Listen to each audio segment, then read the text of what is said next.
Lydia. All right, guys. I'm trying to fix my 20-second warning. Holy cow, Lydia Craniotis, what are you doing? This is horrifying. That's what we want, yeah.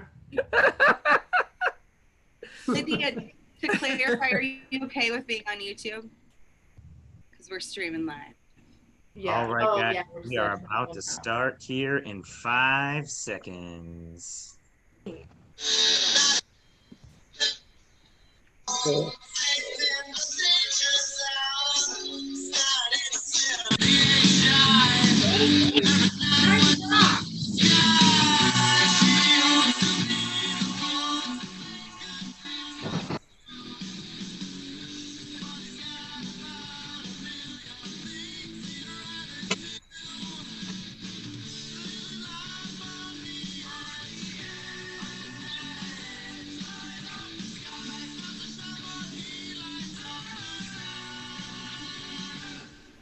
All right, guys, let me get my camera on here. Welcome to another edition of Whiskey and Cheese. Open mic. My name is Tori, and I am glad you joined us tonight. So if you didn't hear us earlier, we are streaming live on YouTube. So if you don't want your face to be streamed live in the crowd, go ahead and turn that off. But we do encourage you to keep your mics on so we can hear you laughing, only if they're funny, once again. So just to clarify, I want to make sure our lineup is good. I got Seth at 1, Nicole 2, Corbett 3, Derek 4, Randy 5, Melody 6, and last call, am I missing anybody that wants to get up on our virtual stage here tonight? It's my mom. So it's all right. I'm used to the silence. I teach classes online, and students don't respond any better virtually than in the classroom. So yeah, that's no surprise. So it's fine. I'm used to it. It's okay. Matter of fact, that annoys me, and I'm going to talk about a lot of things that annoy me right now because, you know, this is my platform to do so, and you logged in, so now you have to listen to me. So other than students who don't respond, Christians who support Trump, that's a little annoying to me. It just doesn't seem to add up. So Christians who support Trump are like a person who's for gun reform that donates to the NRA. Being a Christian who supports Trump is like tying bricks to the back of a race car. Being a Christian who supports Trump is like wearing a parachute when attempting suicide. Being a Christian and supporting Trump is like Jesus supporting Trump. It just doesn't add up to me. The next thing I'm going to discuss that is super annoying to me, since obviously the Trump thing didn't land, I'm going to switch it up to TV commercials because they are very annoying. What's annoying is that I feel like all these departments, marketing departments, sprang for joy at this thing that's killing people. They're like, global pandemic, don't mind if I do, right? Now they don't have to waste time writing that new jingle about his and hers lube. Right? Let's not let this tragedy go to waste, right? The thing that's especially annoying is that the companies don't even change their approach, except for putting like in this difficult time at the beginning of just their standard messaging. Unless, of course, you're Applebee's, then you're just like, we're open, bitches. There's worse you can catch in here than Corona. So yeah, I seen one recently. It was in this difficult time, buy Huggies. Like, has this pandemic changed like the amount or frequency of my kids' shits? You know, I don't think so. Or they'll just put at the end of the normal message, like, we're here for you. And I believe this is just a ploy to get back customers who they've lost, because I recently got an email from Enterprise Rent-A-Car, whom I've not done business with in like 7 or 8 years. And they ended it with, you know, this email with, you know, we're here for you. And I'm like, you know, I'm pretty sure we're not supposed to be traveling right now. And also, I don't want you back. It's over. I'm with Hertz now. I did, however, click on that special for that his and hers warming loop, though. So I know it might sound stupid, but there's like 3 dudes in the crowd right now texting their ex and just being like, "Hey, baby, in this difficult time, I'm here for you." Right? You know what else I find annoying? That we can put a man on the moon and can't get autocorrect right. If there was ever a reason to believe that the moon landing was a conspiracy, it's that autocorrect is as shitty as it still is. Like, we have self-driving cars, but my phone can't stop me from texting my boss the phrase STD mistake. I know you want to hear that story, but I don't want to talk about it. So another annoying thing, landlords in Chicago. Now, I recently moved from Chicago to Cleveland, and I usually like to joke about how shitty Cleveland is. But remember, I moved from Chicago to Cleveland. Cleveland's got the big 3 H's, baby. We got better access to homes, healthcare, and heroin. All right, so that's why I'm here. Yeah, but anyways, landlords in Chicago, they're like, I go up to him and be like, hey, dude, my water heater's broken. And he's like, not now, damn it, I got to paint these stairs. They're not slippery enough. Slippery. If you knew the guy, that was a spot-on impression. So. He had all these phrases for when I would bring up stuff to him. When I would tell him like little things were broken, like the foundation or the roof. And he'd say, just move out then, break your lease. I don't care. And I was like, no, I want to live here. I just want you to do your job, right? Like the guy would rather lose a paying renter than fix broken things in his building. Or another one of his default responses was like, nah, everyone in the whole city's dealing with this issue. I'm like, really? Everyone in the whole city doesn't have heat in the middle of winter and has a decomposing meth lab in their storage area. And all I really wanted from the guy was just, if he would have just said one thing, like, in this difficult time, you're and that's all I wanted. But I didn't get it. I didn't. And so that's why I moved to Cleveland, and here I am now, and I have better access to those big 3. So anyway. All right, guys, I will shut up now and stop making Christian Trump jokes for you. And I will bring to the stage Seth so he can make those jokes. All right, Seth, take it away, buddy. Yeah, buddy. Hi. People on YouTube watching this, you weren't privy to our discussion before we started to air. It was about drag queen names. And I just thought of one. I will be Jew Paul.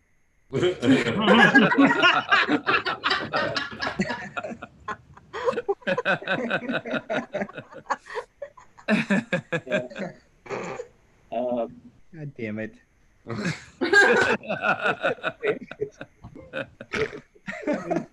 try not to do crowd work here, but anyways, I just now on to get all my news from Pornhub. Because everything's horrible out there, but on Pornhub it's always spring break. With your stepsister. Oh God. It's on screen, it's not real life. So a couple years ago, I went to the Hum Festival. That's Seattle's homemade pornography competition. That year, they raised enough money to save the youth center.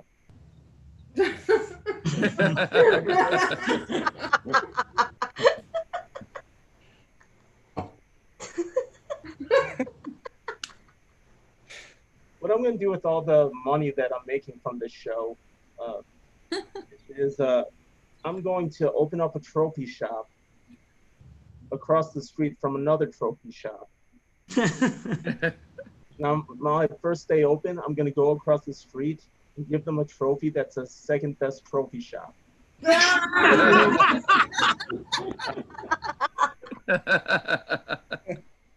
I don't know what's going to happen later in this show, but I could assure you that is probably one of the top 4 trophy shop jokes you'll hear today.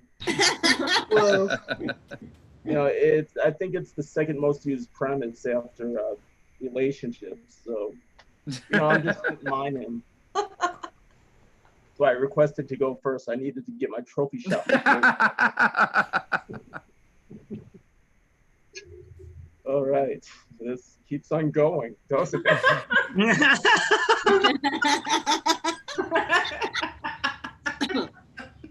I had a Volkswagen Passat. It could hold 3 mattresses. I know that because of all the sex I get from driving a Volkswagen Passat.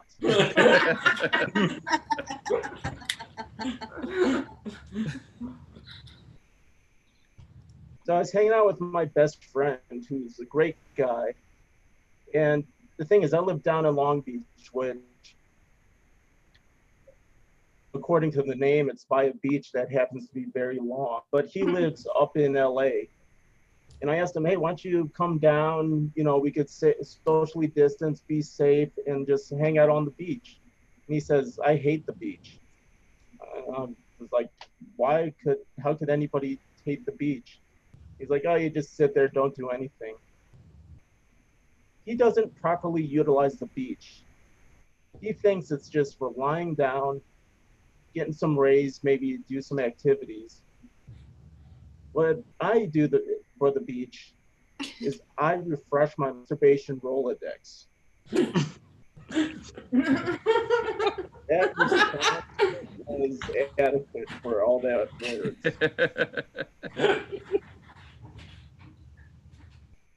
I got a big weekend coming up. Thank you. Thank you. I'm getting my circumcision. You know what they say, 4th time's a charm. I'm getting a lightning bolt.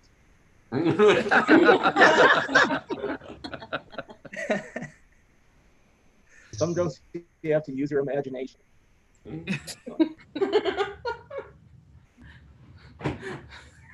Anyone else want to mention anything?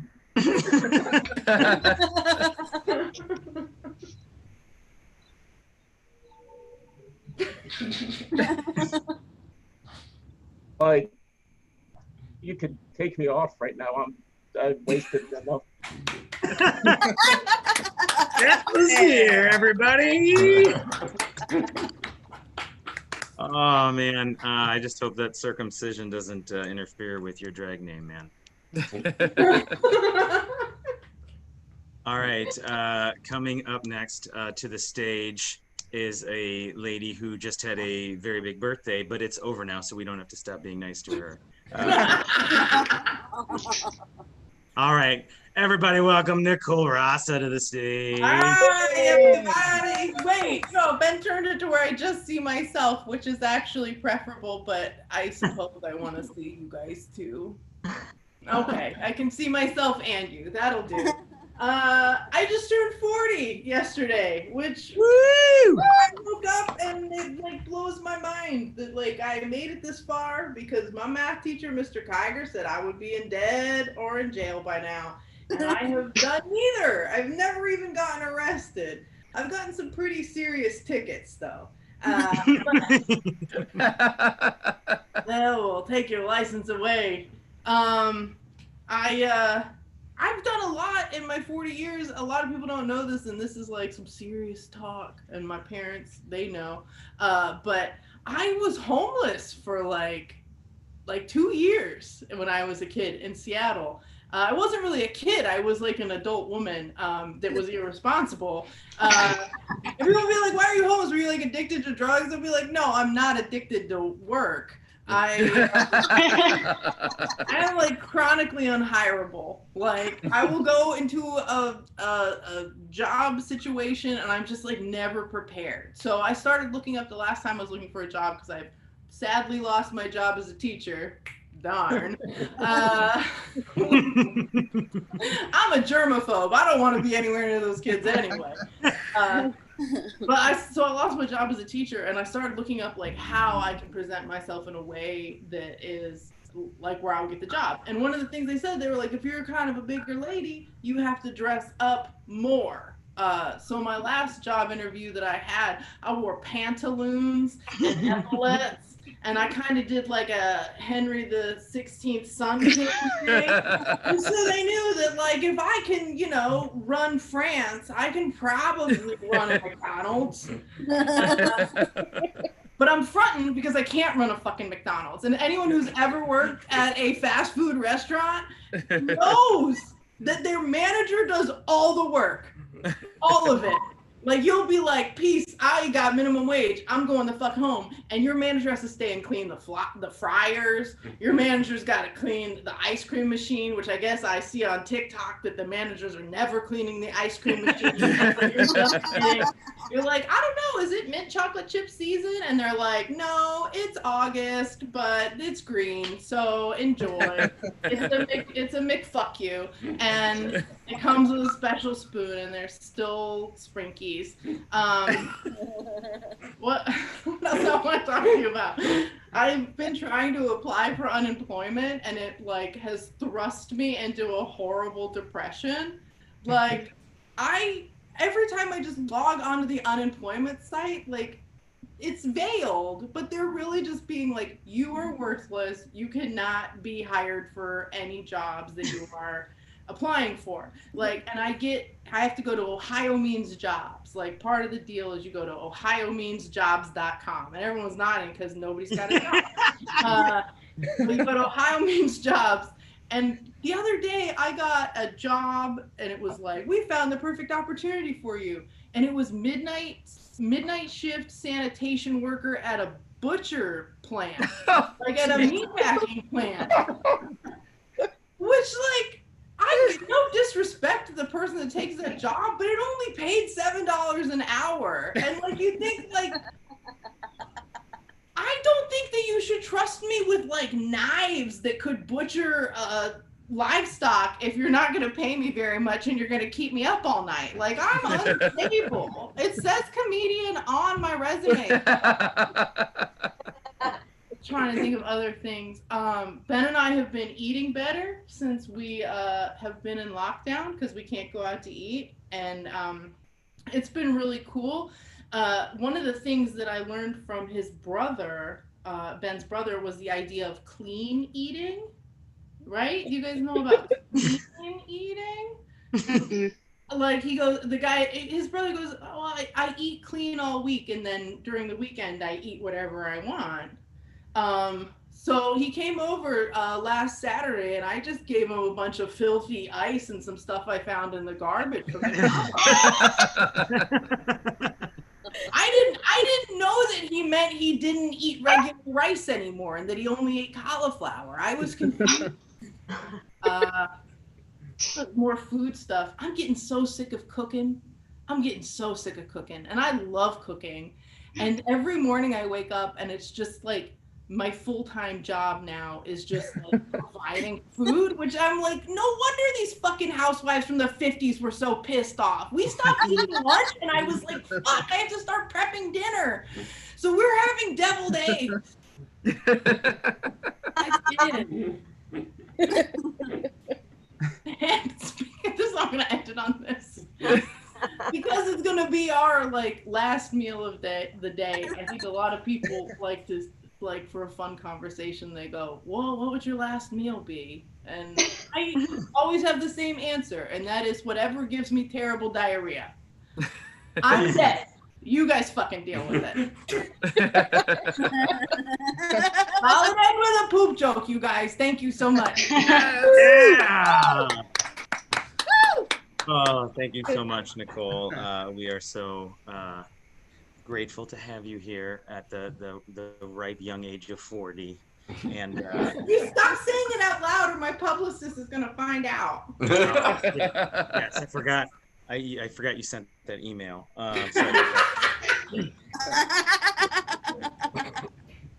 I was gonna make an Ohio Means Jobs joke, but I'll just stick with that. That's fine. All right. Coming to us, we're going back to the West Coast for our next comic or comedian. I don't know what you guys prefer. I don't know if there's a difference. I've heard a couple different definitions from time to time, but I don't care. So here we go. Here's Corbett Cummins, everybody. Yay! Yeah, Nicole, you reminded me of an episode I've been having where I'm reworking my resume. Actually using, like, I'm going through a person's coaching me through it. And it's like, how come you're so hesitant to put comedy on your resume? It's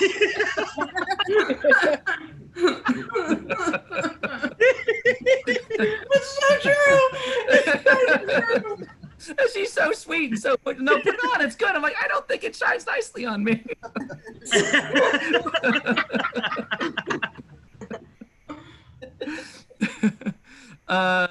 Yeah, so I'm actually on vacation, which is funny because my hours are reduced already. So I just went from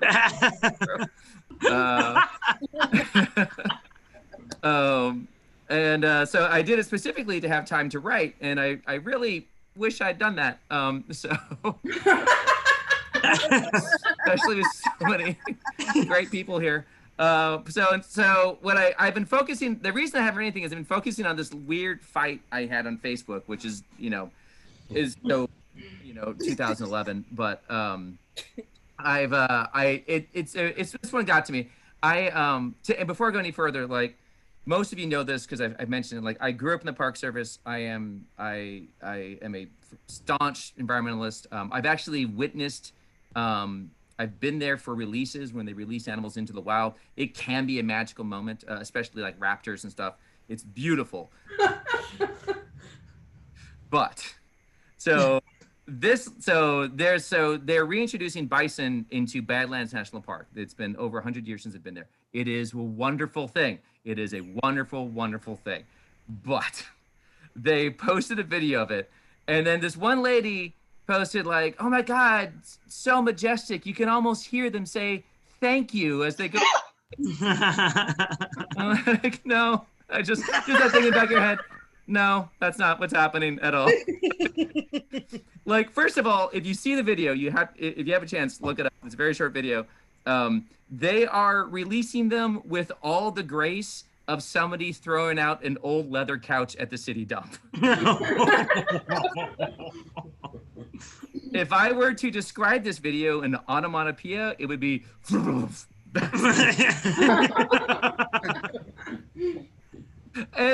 it's great because it's like that and I think about myself. I like try to think of it empathetically. Like just imagine like you're doing your own thing. Your parents send you to a summer camp, and I don't know if you've ever been to a summer camp. You go there and you don't learn anything. You're just like hanging around trying to figure out who's cool. Who's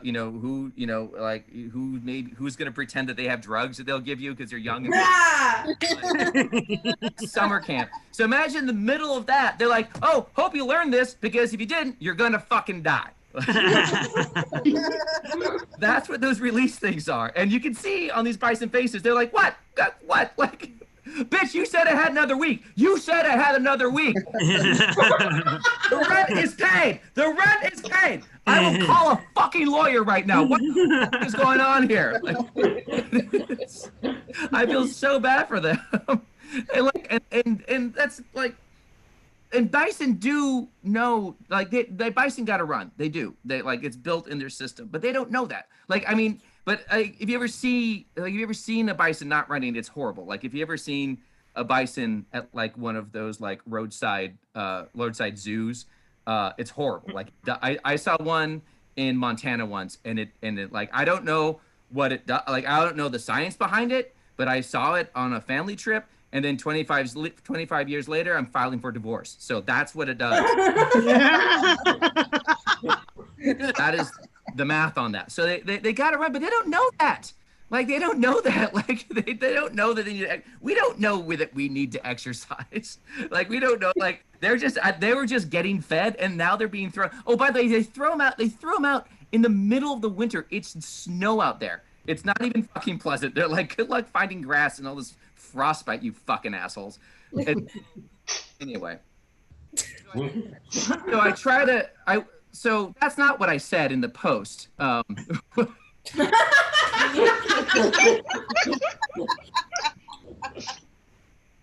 What I said was like, hey, it was like, hey, they're probably not cool with being in a place called Badlands. And then like, I don't blame environmentalists. Like I don't have a sense of humor about it. And like, and who needs snark right now with the environment? Like nobody, like the amount of people that cared about the environment in 2015 has gone down 90% because we have things in our mind. So like, it's like trashing on Biden. Like just wait later. Like this, just fucking chill for a second. So yeah, so I had to let it go. But yeah, anyway, so that's in my adventure on Facebook. Thanks, guys. Yeah. Oh, thank you so much, Corbett. Yeah, I had a similar experience once. Some friends and family took me to it's like the Kentucky Derby. Like they called it the Hall of Fame, and then they took me there, and they're like, "Hey, what do you think?" And I was like, "Yes, this is a very nice horse prison." Yeah. I feel like the Hall of Fame for the Kentucky Derby is a glue factory, right? Well, Oh. yeah. You guys are. I want you guys to know that you're breaking my father's heart because he loves horse racing so much. And every single one of Listen, it's fine. Every single one of our family vacations was to a horse track, and I've seen such horrific things. Most notably, that jockeys really like big women. So like it would be like a whole day of my parents just being like, if a 5 foot tall dude tries to buy you a drink, don't fucking take it. He's gonna ride you into the sunset. Don't do it. Hey, Nicole, that's his job, okay? Can you just like fuck off? Cool. Anyway. Laughing because they know I'm not lying. Yeah, well, anyways, all I could say was to see these majestic creatures in a pen the size of my living room was just a little sad. That's where that came from. But anyways, I just wanted to also say that I don't know what's gotten into you guys, but everyone's really funny tonight. So just kind of if we could keep that rolling, that'd be great. Ah, God damn it. Yeah, Derek. What Derek, the fuck ever, Derek?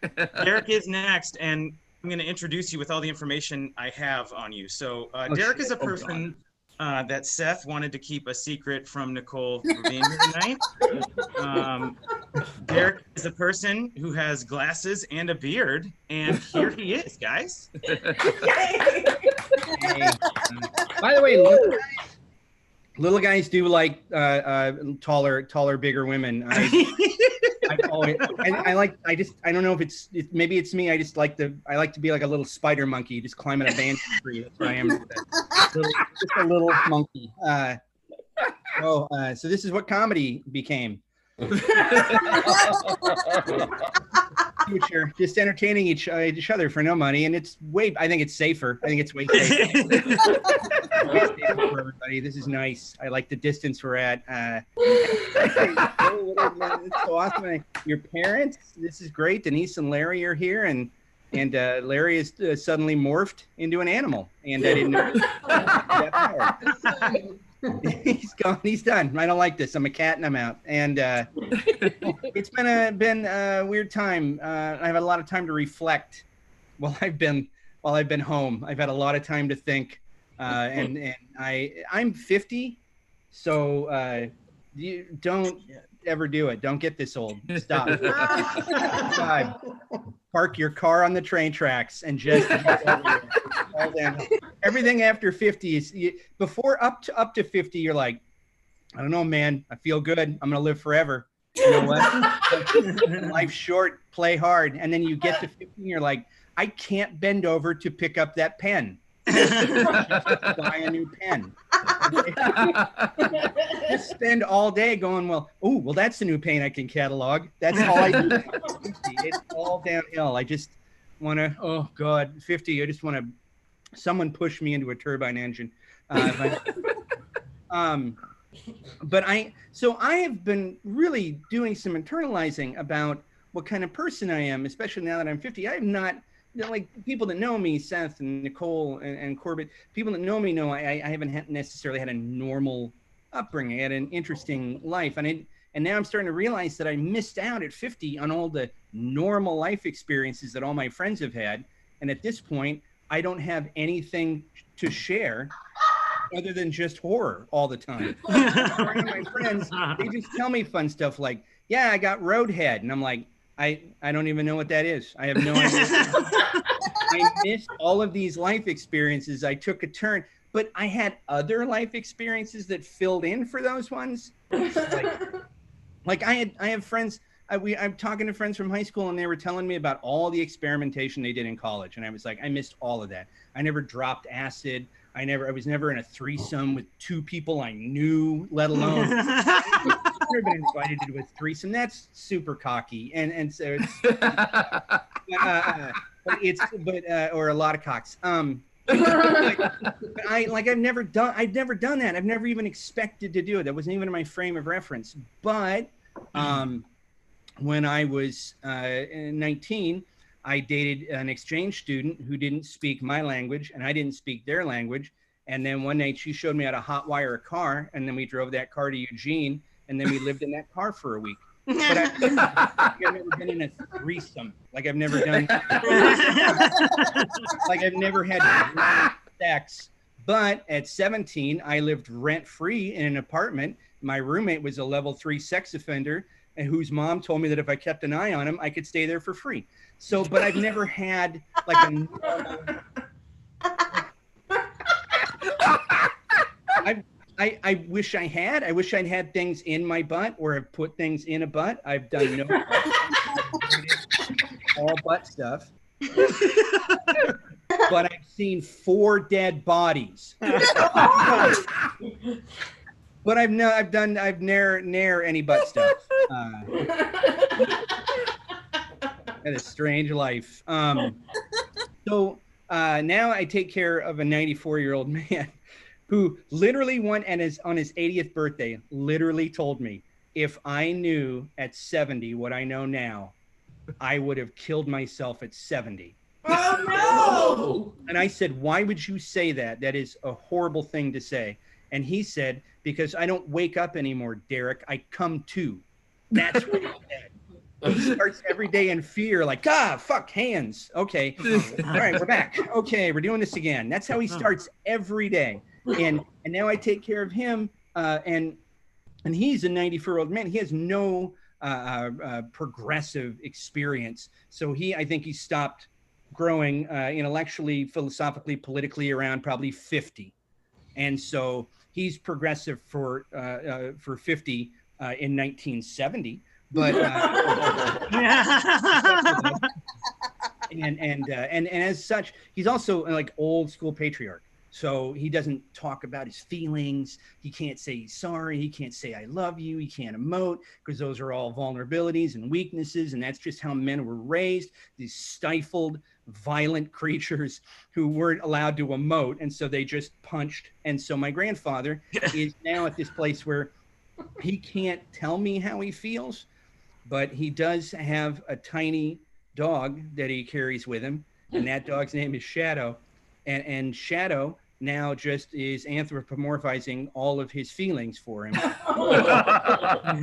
And at first it was adorable because when I started taking care of him, he'd say things like, oh, Shadow's so glad you're here today. Shadow's so excited to see you. Shadow's so excited to see you. Look at him. His little tail's wagging. And then sometimes it'd be like, oh, Shadow is so glad you came over yesterday and helped out around the house. Shadow is so grateful for that.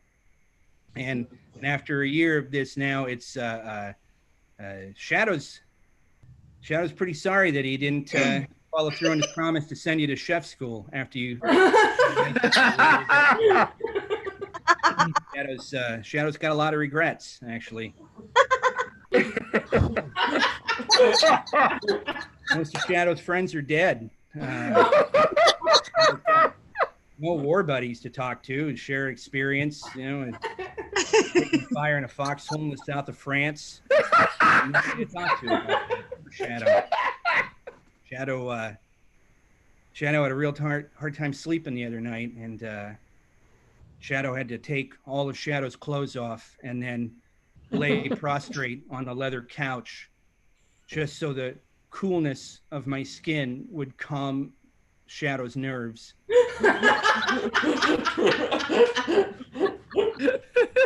If I knew at 90 what I know now, I would have killed myself at 90. And so I'm taking care.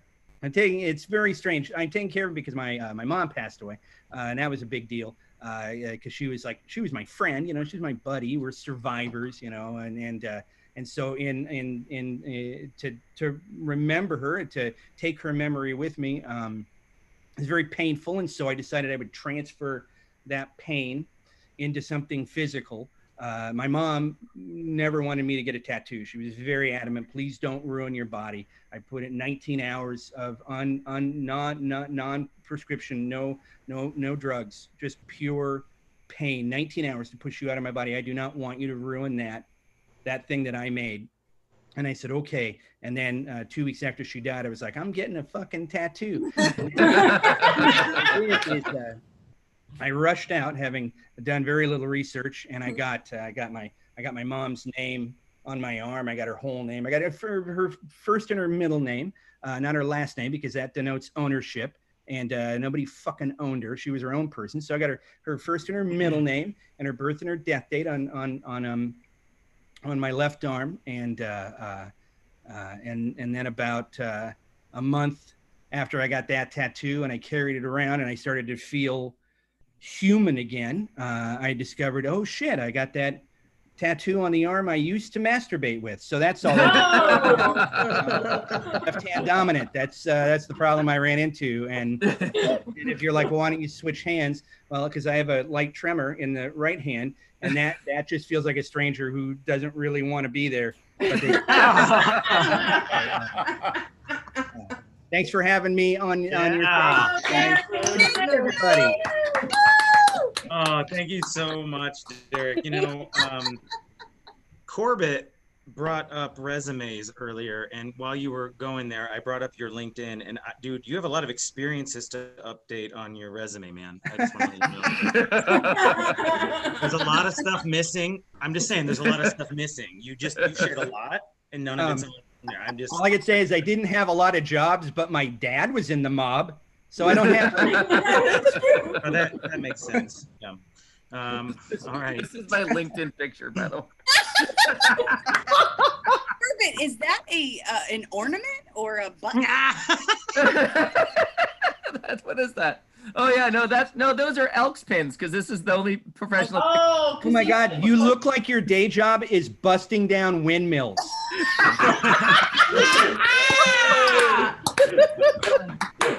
Yes. Right. The first official Don Quixote joke for Corbin. Oh yes. The end. All right. Well, this next comedian, I actually do know a little better than Derek, and she is one of the most talented people I have ever come across. You know that phrase, "Jack of all trades, master of none." She's like Jack of all trades, master of most. So, give it up for Randy, everybody. Yeah. No pressure. Just No. There is pressure because everyone else has been really good, and we need you to be funny. We're married, so you guys don't know. This is just foreplay.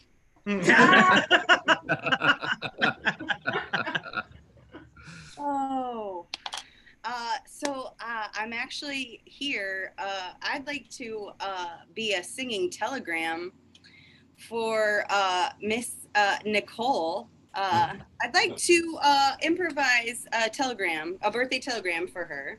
Okay. Right now, but I'm gonna need some help from you all. I'm gonna need a color. Purple. Purple. Okay, purple. Okay. Maybe the last thing you ate. Olives. Olives. Okay. Purple olives. Okay. And a profession, like maybe something your grandparents did. Bread truck driver. Nice. Bread truck driver. Okay. All right.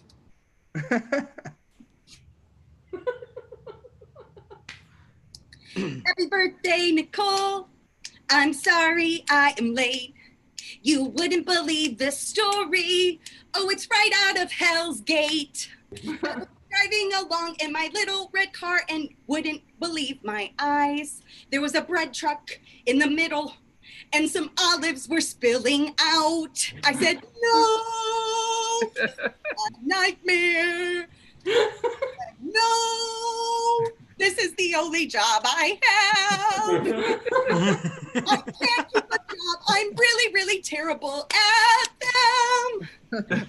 This bread truck spilling olives is really a pain in my ass.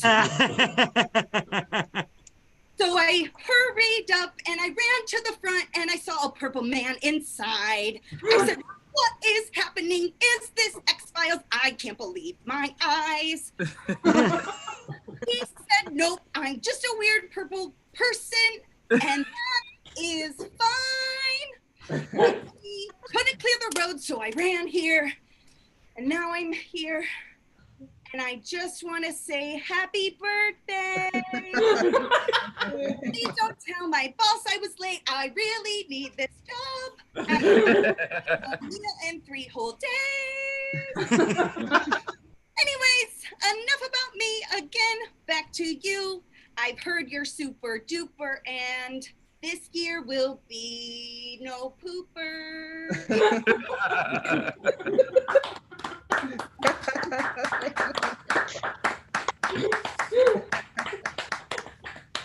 Thank you so much for that birthday song.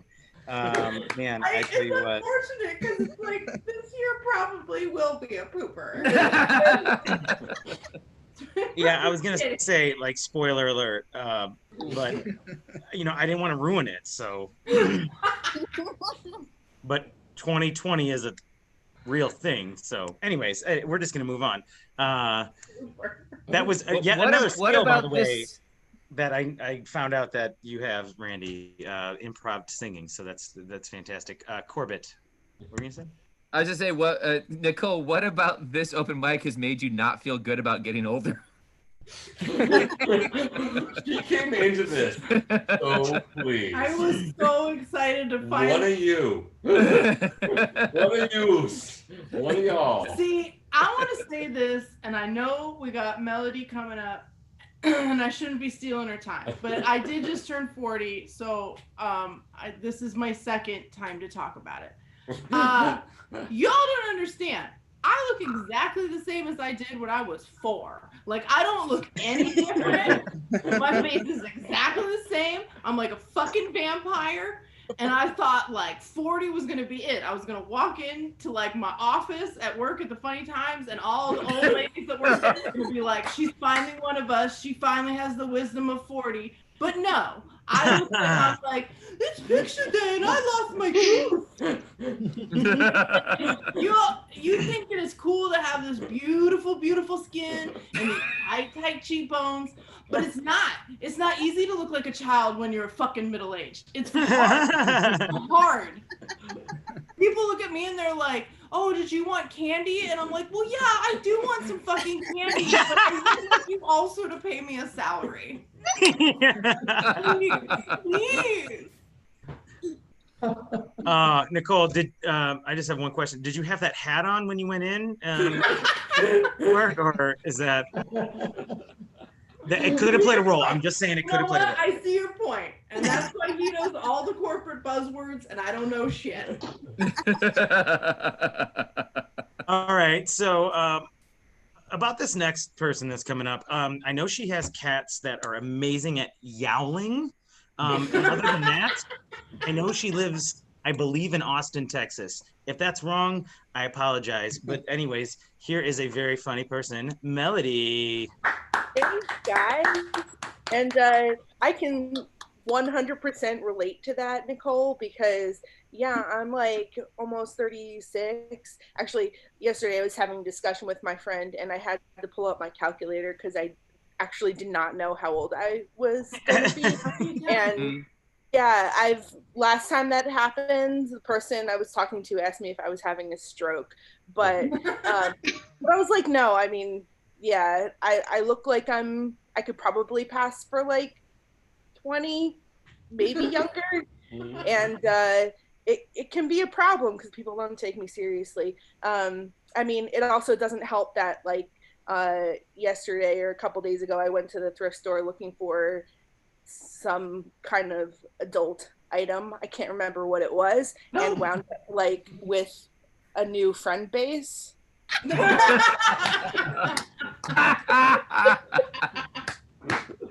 I don't do myself any favors.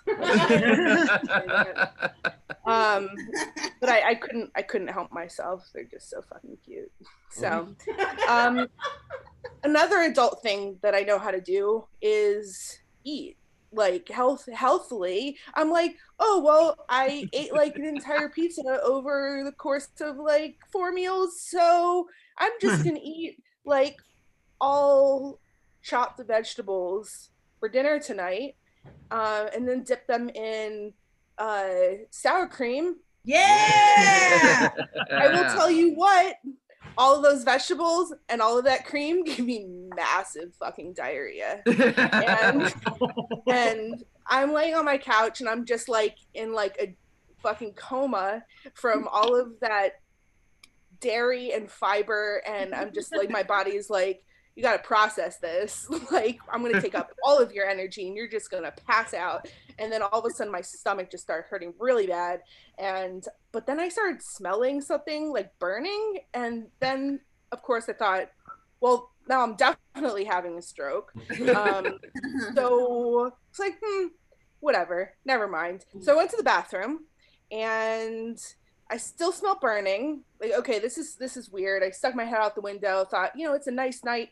Maybe a neighbor is just like having a fire in their chimney or something. And then I hear emergency vehicles, and then I see like lights bouncing off of the houses behind me. So I turn on my handy 5.0 app, which is my emergency vehicle repeater app, because I'm a nosy motherfucker and I need to know what's happening all the time.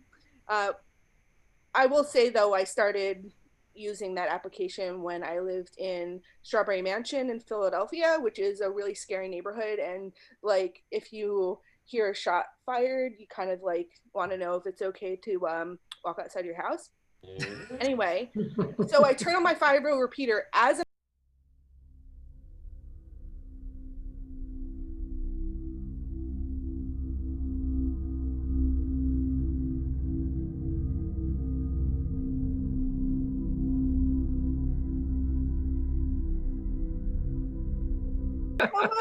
no. So apparently I live in like a duplex, and my front house neighbor like flicked a cherry off of his cigarette down, and it fell down underneath the front porch and caught fire, and somebody down the street called 911.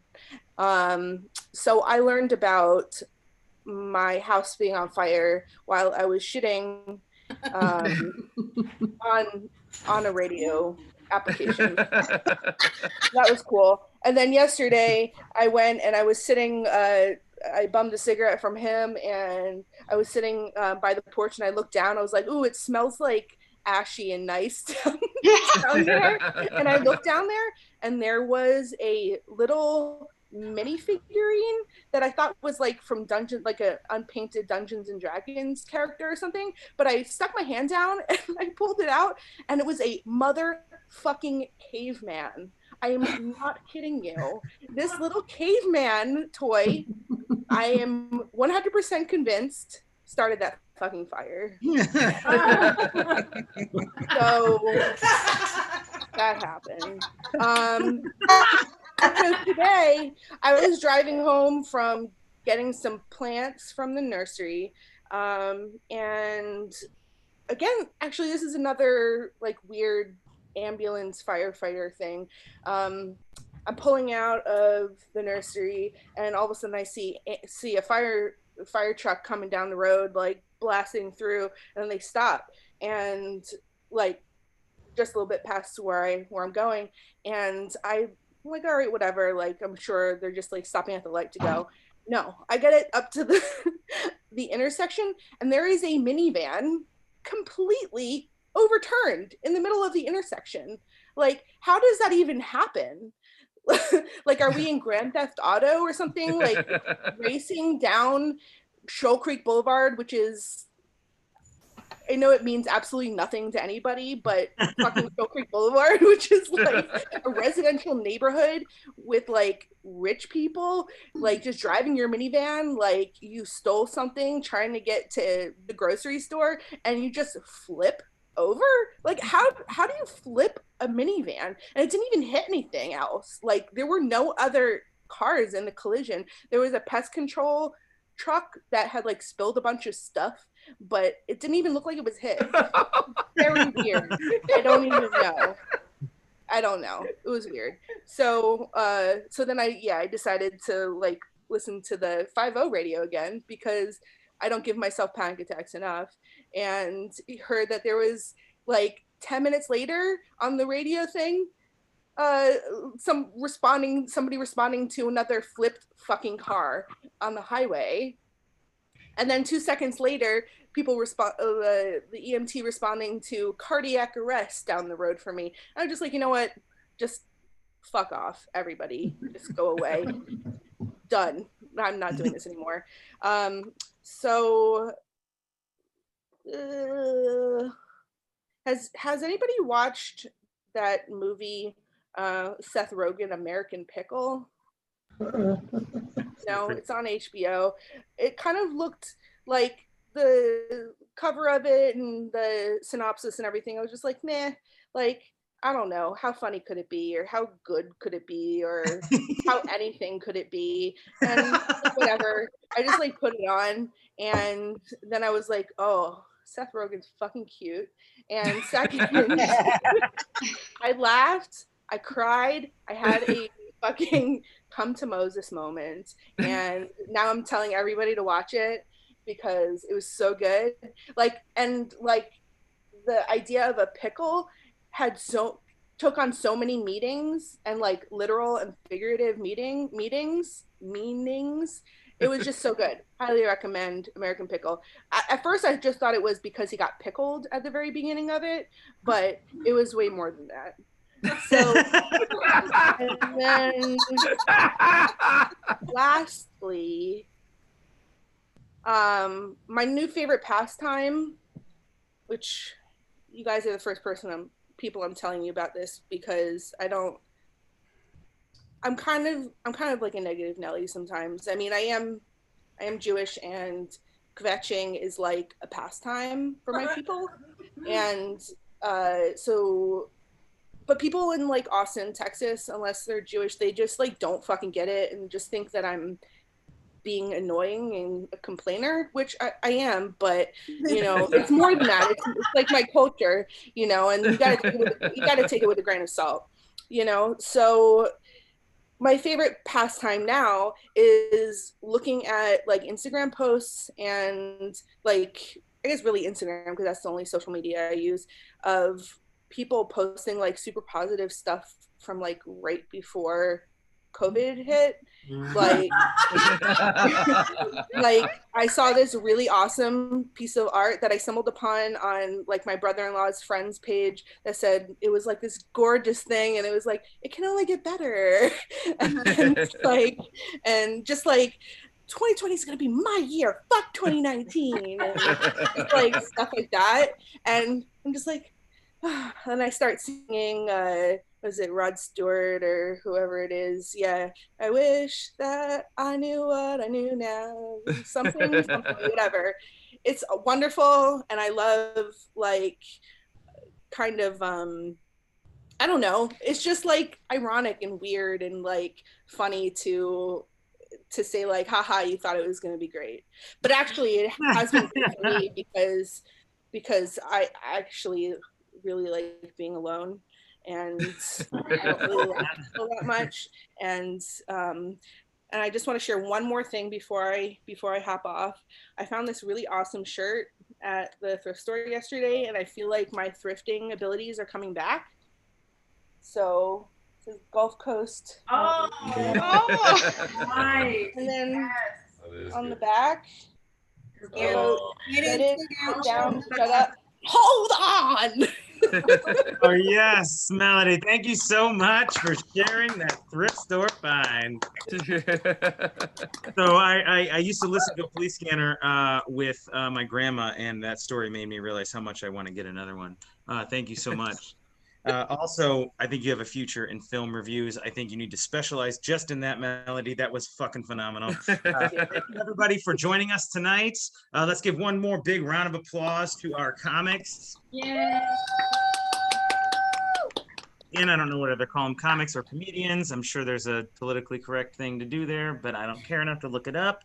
But anyways, thanks to everyone on YouTube tonight. Good night. Thank you for watching. And if you want to stick around, we'll be around for a little while. But some of us might jump off because we like to like eat and like have sex and stuff. So we'll see you later. Brag. Yeah.